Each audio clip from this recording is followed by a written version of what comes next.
कहानी की शुरुआत में हमें 1974 के वेस्ट वर्जीनिया के एक सैनिटोरियम का सीन दिखाया जाता है, जहां पर बहुत अलग और अजीब दिखने वाले लोगों का इलाज किया जाता है। वह सैनिटोरियम शहर के इलाके से काफ़ी दूर और एकांत जगह पर होती है। इस सैनिटोरियम में एक नई डॉक्टर को उन पेशेंट के इलाज के लिए भेजी जाती है। वहां मौजूद डॉक्टर आई हुई उस नई डॉक्टर को उन पेशेंट के बारे में बता रहा होता है। इस दौरान वहां मौजूद एक पेशेंट उस डॉक्टर की बालों को पकड़ लेता है। किसी तरह वह अपने आप को उस डॉक्टर की मदद से छुड़ा लेती है, मगर वो पेशेंट उसके बालों में से एक पिन निकाल लेता है, जिस पर वो नोटिस नहीं कर पाती। फिर डॉक्टर उसे 3 ब्रदर से मिलवाता है, जो कि अभी बच्चे थे। वो डॉक्टर उसे बताता है कि ये इस हॉस्पिटल के सबसे खतरनाक पेशेंट है। इनमें से जिसका नाम 3 फिंगर है, उसने बचपन में खुद की उंगली खा ली थी और उसके बगल में खड़ा दूसरा भाई एक फोर्क से अपनी आंख फोड़ लिया था, इसलिए उसका नाम 1 आई पड़ गया। और बैठा हुआ इनके बड़े भाई सबसे खतरनाक है, जो हर एक चीज को अपनी दांतों से काटता रहता है, यहाँ तक कि दीवारों पर लगे पत्थरों को भी अपनी दांत से काट डालता है। यही वजह है कि इसे लोहे का मास्क पहनाया गया है।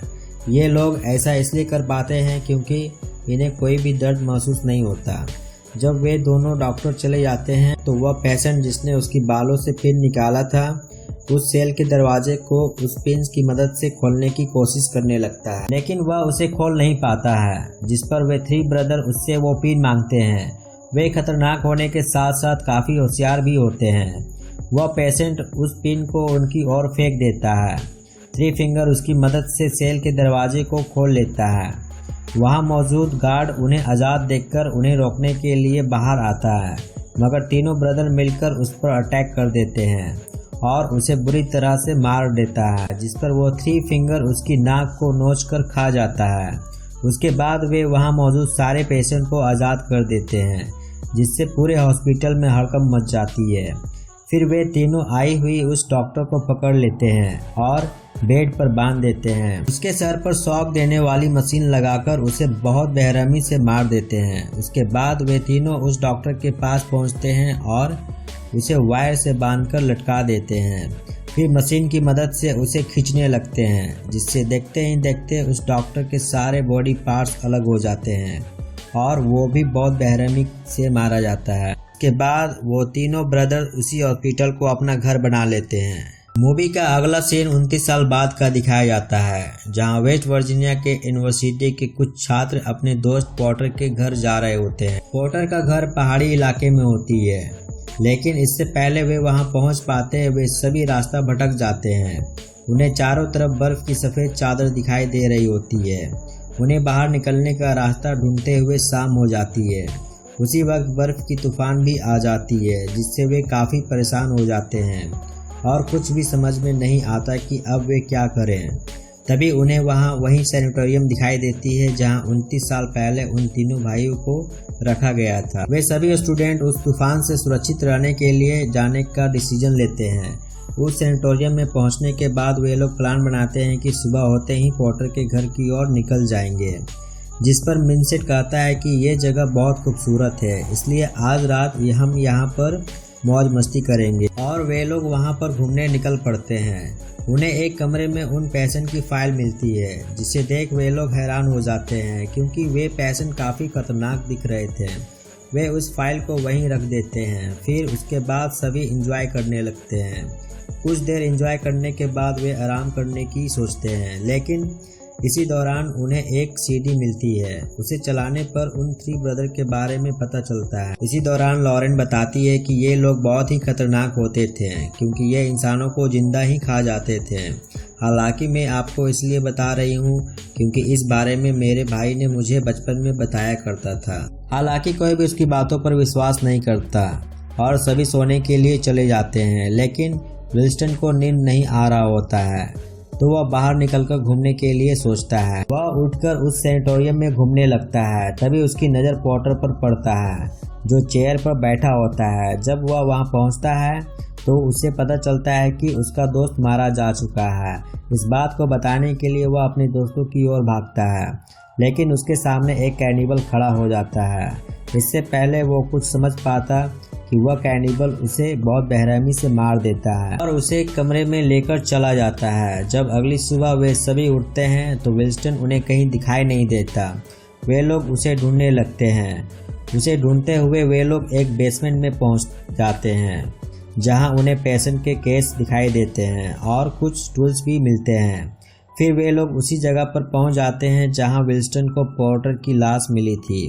उन्हें वहां शीशे पर ब्लड दिखाई देते हैं जिसे देख वे काफ़ी डर जाते हैं। उधर जैना एक कैनिबल को देखती है जो विल्सन के डेड बॉडी को लेकर किचन में पहुंचता है। जैना उसे देख वहीं छिप जाती है। वह कैनिबल उसकी बॉडी को बहुत बेरहमी से काटने लगता है जिसे देख जैना डर से कांपने लगती है। वह उसके जाने का इंतजार करती है। उसके जाने के बाद वह अपनी दोस्त की ओर भागती है।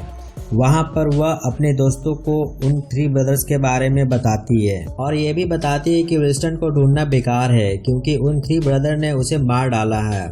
हमें यहाँ से फौरन निकल जाना चाहिए। लेकिन उसी वक्त विल्सन के कपड़े में बंधा हुआ कुछ आता है। केनिया उसे खोलकर देखती है तो उसमें विल्सन का सर होता है जिसे देखकर वे सभी बहुत डर जाते हैं। उसी वक्त कैनिबल ब्रदर्स क्लेयर को गले में नुकीली वायर डालकर उसे ऊपर खींचने लगते हैं जिस पर काइल उसे बचाने की कोशिश करता है लेकिन वह इस चीज में नाकाम हो जाता है और उसकी आंखों के सामने क्लेयर का सर धड़ से अलग हो जाता है। उस खौफनाक मौत को देख वे सभी बाहर की ओर भागते हैं। बाहर पहुंचकर अपनी स्नो बाइक को स्टार्ट करने लगते हैं मगर बर्फ के कारण उसकी बैटरी जाम हो जाती है। उन्हें समझ में नहीं आ रहा होता है कि अब वे क्या करें क्योंकि गर्म कपड़े जल्दीबाजी में अंदर ही रह जाती है। इसलिए वे फिर अंदर जाने के लिए मजबूर हो जाते हैं क्योंकि बिना कपड़ों के वे वैसे भी ठंड के मारे मारे जाते हैं। जिसके बाद लॉरेन बाहर जाकर मदद लाने का डिसीजन लेती है जिस पर उसके दोस्त ऐसा करने से मना करते हैं क्योंकि उन्हें डर था कि इतनी ठंड में वे मारी जाएगी। लेकिन वह किसी तरह अपने दोस्त को कन्विंस कर लेती है और अकेले ही मदद के लिए निकल जाती है। फिर बाकी सभी लोग अंदर चले जाते हैं और उन कैनिबल से बचने के लिए रास्ता ढूंढने की कोशिश करते हैं मगर उन्हें कोई भी रास्ता नहीं मिलता है। फिर 3 लोग बेसमेंट की ओर जाते हैं ताकि वहां से कोई रास्ता मिल सके लेकिन 3 फिंगर उनका पीछा करने लगता है जिसे देख वे लोग वहीं छिप जाते हैं। उधर एक कैनिबल लड़कियों के पास पहुंचकर उन पर अटैक करने की कोशिश करने लगता है लेकिन ब्रिजेट उसकी हाथों पर कैंची से वार करके उसे जाने के लिए मजबूर कर देती है।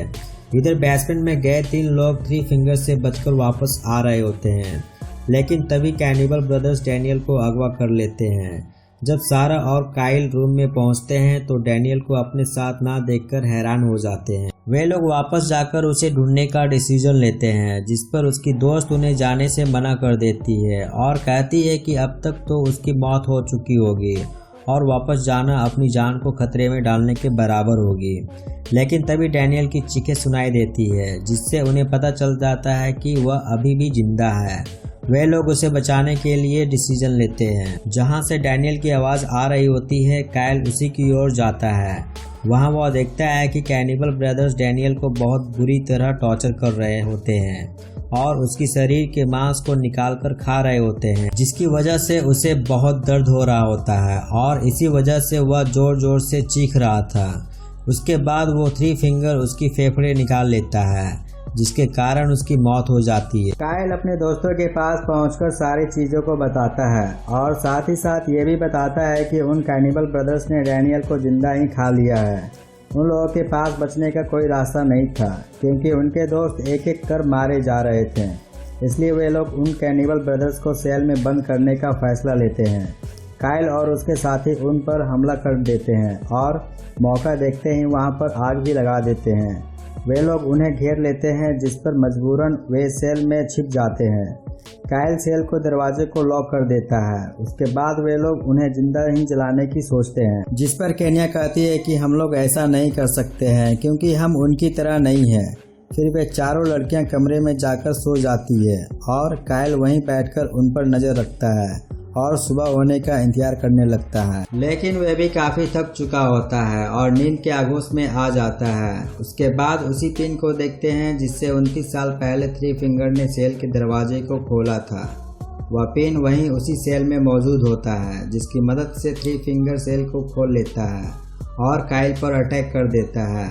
इधर केन्या उठकर सेल को चेक करने के लिए काइल के पास जा रही होती है।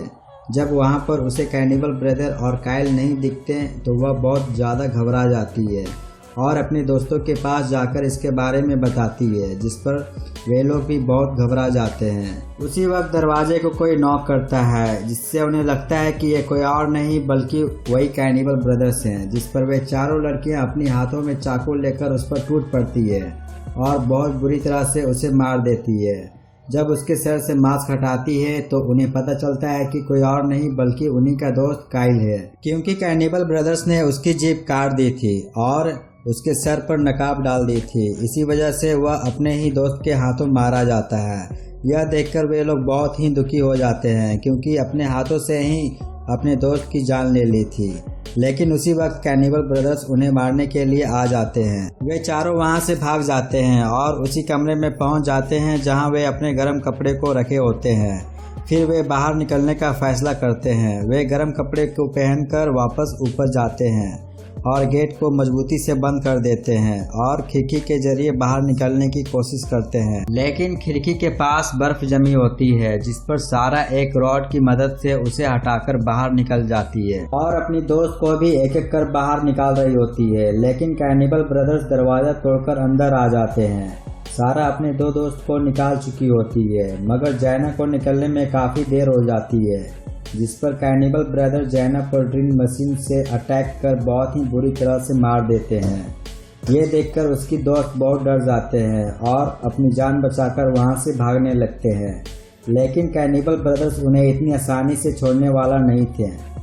वे स्नो बाइक लेकर उनका पीछा करने लगते हैं और उन्हें घेर लेते हैं, लेकिन वे उन्हें इतनी आसानी से मारने वाले नहीं थे और अलग अलग डायरेक्शन से अटैक करने लगते हैं, जिस पर केन्या वहीं घायल होकर गिर पड़ती है। उधर कैनिबल ब्रदर ब्रिजेट को पकड़कर उसे खींचने लगता है, जिस पर ब्रिजेट एक चाकू से उसके हाथों पर वार करके खुद को छुड़ा लेती है।